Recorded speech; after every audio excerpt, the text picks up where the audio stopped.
नमस्कार. नवराष्ट्र नववार्तामध्ये मी मृणाल ढोक आपल्या सर्वांचं स्वागत करते. आपण या कार्यक्रमामध्ये विविध मान्यवरांशी चर्चा करत असतो.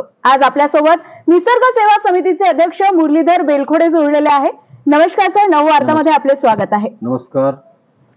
मला सांगा, एक ओसाड मध्ये आपण एक झाडापासून सुरुवात केली आणि एक पूर्णपणे झाडाचं हिरवगार इथे दिसून येत आहे. याची संकल्पना जी आपल्या डोक्यामध्ये आली आहे ती कुठून आली आहे, याबाबत काय सांगाल?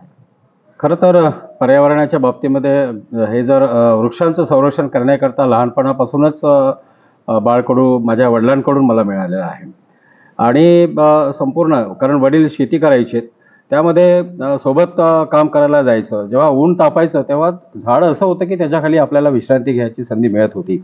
आणि बाकी कोणी मदत करणार, झाड कोणीही लावलं तरी तो असं म्हणणार नाही की माझ्या छायेखाली तुम्ही आराम केला पाहिजे किंवा असं. तर त्याच्यामध्ये असं काही संदेश आहेत की माणसाने निसर्गापासूनच आपण खूप काही घेतलं पाहिजे.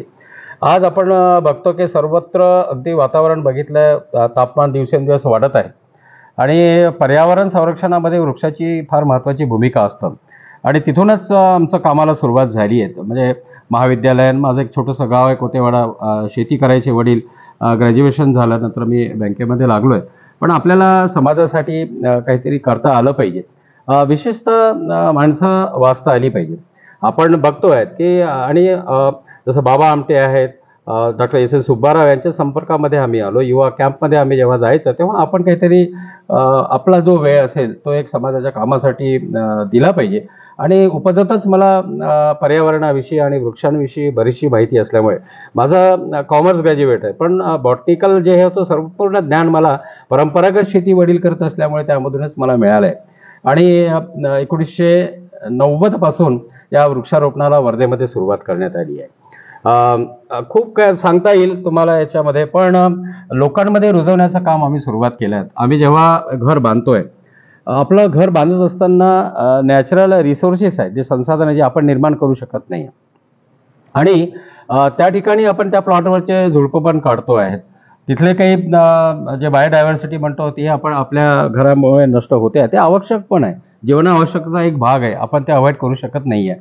आणि आम्ही ठरवलं की नाही, आपण जेव्हा घर बांधतो तेव्हा आपण प्रत्येकाने एक झाड आपल्या घरापुढे लावलं पाहिजे. म्हणजे आपण गृहप्रवेश करतो तेव्हा वास्तुशांती करतो, ह्या सर्व करत असतो आणि त्यामध्ये लोकांनाही बोलवतो. पण गृहप्रवेशाची सुरुवात आपण वृक्षारोपणाने केली पाहिजे, ही कन्सेप्ट घेऊन आम्ही वर्धा शहरामध्ये काही समविचारी लोक एकत्र आलोत आणि या वृक्ष चळवळीला लागवडच आणि त्यासोबत संवर्धनाच्या चळवळीला आम्ही कामाला सुरुवात केलेली आहे. आता 3 दशकं झालेली आहेत. एक नवीन कन्सेप्ट माझ्यासोबत डॉक्टर विलास लोणारे, अजबराव गायकवाड, प्राध्यापक दिलीप चंतावार ढोबळेजी अशी जुळत गेलीत. आणि सुरुवातीला जेव्हा आमच्या घरापासून सुरुवात केलं तेव्हा एक घर एक वृक्ष, गृहप्रवेश वृक्ष ही कन्सेप्ट आम्ही सुरुवात केली. साधारणतः काय, बऱ्याचशा लोकांच्या मनामध्ये वृक्ष लावण्याविषयी आवड आहे, नाही असं नाही, प्रत्येकाला ती जाणीव आहे. पण जे संसाधन आहे, साधनं आहेत, ते वेळेवर उपलब्ध होत नाही आहे. कोणतं झाड लावावं, मग एखादी खड्डा खोदायचा असेल तर तोही कारण आपण शहरीकरणामध्ये ह्या जमिनीपासून किंवा श्रमापासून मुळात तुटलेलो आहोत. मनात खूप इच्छा असते ना, आम्ही एक झाड लावला पाहिजे. म्हणून आम्ही एक मनामध्ये ठरवले की नाही, आपण हे साधनं जर सहज उपलब्ध करून दिली तर वृक्षारोपण चळवळीला एक काय येईल की एक गती येईल. सर, मला सांगा, तुम्ही आता वृक्षांना बोलकी केलेली आहे, म्हणजेच त्याचं स्कॅनर सुद्धा लावलेलं आहे. ही संकल्पना कुठून सुचली आपल्याला, याबाबत काय सांगाल? खरं तर या ठिकाणी आम्ही झाडाचं वाचनालय, मला अनेक जण विचारते की पुस्तकं कुठे आहेत, पण माझा प्रश्न आहे की झाडं वाचता आली पाहिजे आपल्याला, कारण निसर्ग वाचता आला पाहिजे. निसर्गामध्ये खूप काही, निसर्गापासून खूप काही आपल्याला घेण्यासारखं आहे. आपण वृक्षाचं कागद हा कुठून तयार होतोय, मुळात कागद हा झाडापासूनच तयार होतोय.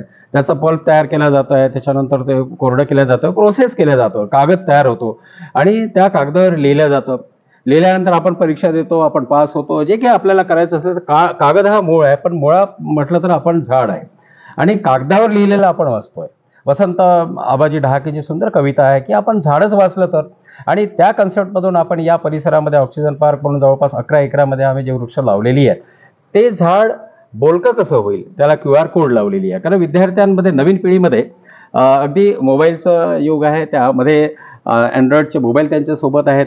गुगलवर सर्व माहिती आपल्याला उपलब्ध होत आहे आणि त्या माध्यमातून आम्ही थोडं पुढे गेलोत की झाड बोललं पाहिजे. प्रत्येक झाड म्हणजे वडाचं झाड जरी या ठिकाणी तुम्ही QR कोड लावलेली त्याला आणि स्कॅन केलं आणि तो आपला वडाचे झाड जे आहे ते स्वतः तुमच्याशी बोलतो, मी वडाचं झाड आहे, मी कुठल्या प्रदेशामध्ये होतो, कुठल्या वातावरणामध्ये मी सक्षम होऊ शकतो, माझे औषधी गुण कोणते आहेत, हे आपल्यासमोर 1 सेकंदमध्ये तो संपूर्ण माहिती देतो. याच्याकरता डॉक्टर सारंग गोडे म्हणून आहेत, आमचे चांगले मित्र आहेत, त्यांनी हे केलेलं आहे. गेल्या 3 वर्षापासून या परिसरामध्ये झाड बोलते म्हणून आपण टॉकिंग ऑक्सिजन पार्क याला नाव दिलेलं आहे. पुस्तकं मुळात नाही, इथे झाडांची वाचनालय तुम्हाला दिसेल. त्या झाडाचं वाचनालय म्हणजे की संपूर्ण परिसरामध्ये आम्ही जवळपास इथे 21 ते 22 हजार झाडं आहेत. परंतु आपल्या ज्या प्रजाती आहे त्याला इंडिजिनस म्हणतो, आपल्या वातावरणामध्ये त्या तयार होतात. जवळ, पिंपळ, आवळा, बेल, उमर हे तर पंचवटी आहेत. हे 5 जे झाडं आहेत आपल्या आरोग्यासाठी अत्यंत आवश्यक पण आहेत आणि म्हणूनच आपण त्याची पूजा करतो. पूजा करणं म्हणजे आपलं त्याचं संरक्षण केलं पाहिजे, हा त्यातला अर्थ आहे. आणि ही 5ही झाडं आपण लावली पाहिजे, हा संदेश त्याच्यामध्ये देतो आहे. मला सांगा, तरुण पिढी सध्या सगळीकडे जर पाहिलं तर ती मोबाईलमध्येच व्यस्त असते. त्या तरुण पिढीला काय संदेश द्याल? कारण सगळीकडे पाहिलं तर प्रदूषण आहे.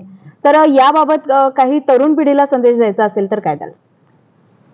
खरं तर पर्यावरणाचे जे काही आत्ता वातावरण आपल्याला दिसतंय, आपण खूप नुकसान केलेलं आहे या जंगलाचं. जसं आता पाणी म्हणतो आपण, सर्व म्हणजे जल, जंगल, जमीन ह्या ज्या 3 महत्त्वाच्या घटना ते आपल्या शरीरामध्येच आहे.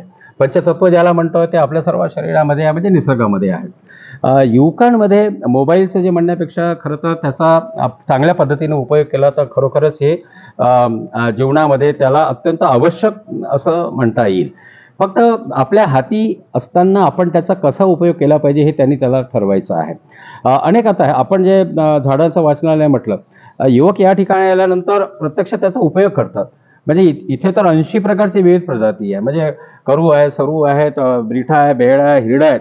बरेच मुलांना हिरड्याचं झाड काय आहेत, आपल्याला पुत्रंजीवा काय आहे हे माहिती नाही. पण जेव्हा QR कोड वरनं त्यांनी स्कॅन केल्यानंतर, कारण त्याच्यात मोबाईलचा जो उपयोग आहे अत्यंत चांगल्या पद्धतीने ते हँडल करू शकतात आणि संपूर्ण माहिती त्याच्यात मिळते. म्हणून मी युवकांना हेच म्हणेल की आपला कुठलाही म्हणजे वाढदिवस असेल किंवा आपल्या आईवडिलांचा वाढदिवस असेल किंवा विवाह वृक्ष एक कन्सेप्ट आलेली आहे, आपल्या आईवडिलांच्या लग्नाचा वर्धापन दिवस असेल, असे काही चांगले क्षण आहे, आनंदाचे क्षण आहेत, स्मृतिवृक्ष आहेत.